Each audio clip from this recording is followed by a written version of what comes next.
Hi everyone, this is Caly with craftingcaly.wordpress.com. Earlier this week I had to make a quick card for one of the ladies at the daycare that my youngest is going to. She's moving out of state and getting married, so I wanted to share this card with you that I made her. It's using a stamp set called Congratulations by Simon Says Stamp. I love the large scripty Congratulations stamp that's on here. It also has a coordinating die now, which I have not yet gotten, but I definitely am going to be purchasing that in the future. I just love the large calligraphy font. You see there that I initially started out with 4 Zig Clean Color markers, and I actually only ended up using 2 that were brighter.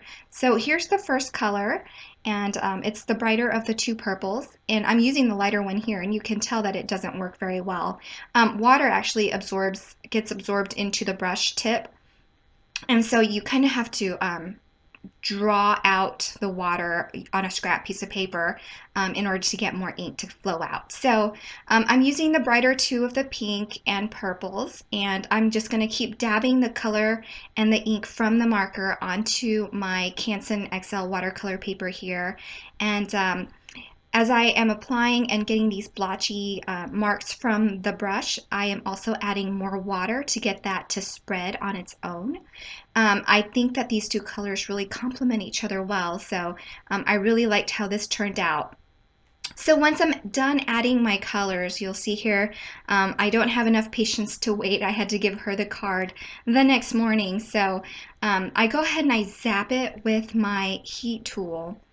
And when I do that, you'll see the water kind of spreading around on its own because of the movement of the paper and also from the heat tool.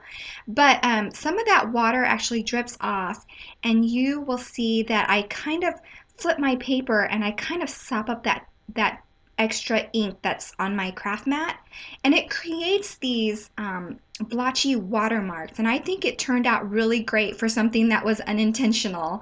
So as the paper dries, it kind of picks up that extra ink better, and you kind of see that it kind of gives it this blotchy effect, kind of like with distress inks when you add water onto your ink and let it sit. So anyway, I really like how it turned out. I'm just manipulating the paper here because it did warp a little bit.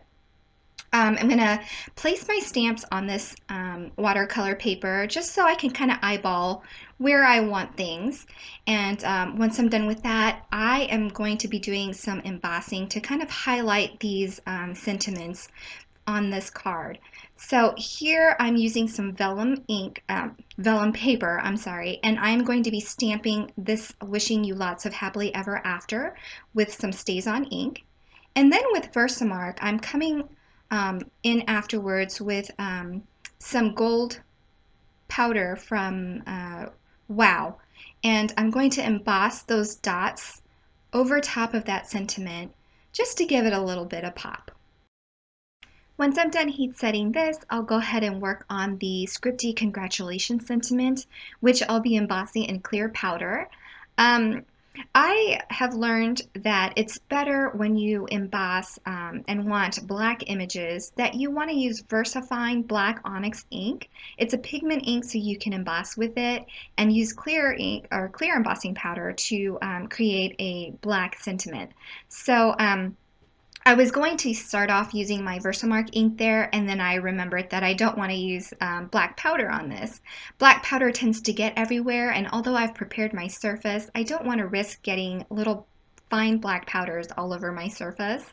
So I think this is safer, and I've heard it said before, and I can't remember where I heard it from, but I definitely recommend doing it this way if you're looking for a black embossed sentiment.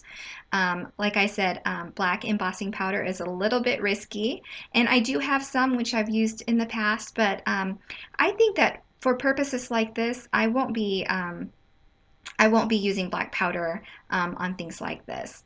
So here's my banner that I've prepared using the vellum, and I did trim it off, but I'm going to go ahead and trim it some more to kind of remove some of that extra vellum at the top and bottom. So once I'm happy with that, I'll go ahead and adhere that using my Tombow Dots adhesive runner.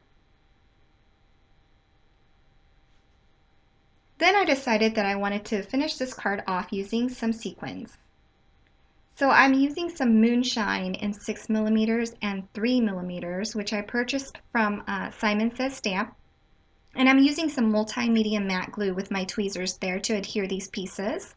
And I really should have done this before or after I mounted this to a card base, but I go ahead and I adhere it to my card base using some Fast Fuse or Tombow Extreme Runner on the card base and then adding this final piece. So that's the end of my card. But like I said in previous videos, I do have some news that I'd like to share. The reason why I've been so busy and have had less time to craft is because we are moving back to Kansas City. I don't know if you all know, but we've been in Ohio here for 1 year. We moved here last June, and my husband has gotten the opportunity to complete his residency back in Kansas City where we're from. So we're excited to be moving back, and things are happening pretty fast. We've put our house on the market here, and we are in the process of looking for another house and packing.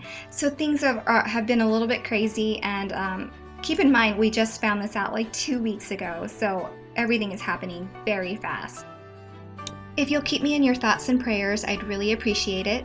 Also, I want to say a big, huge thank you to all my subscribers. I reached 500 subscribers this week, and I'm so grateful and humbled by this experience, and I'm so happy to be able to share what I love doing with all of you.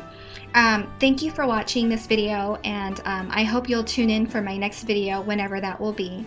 Have a great day, everyone. Bye.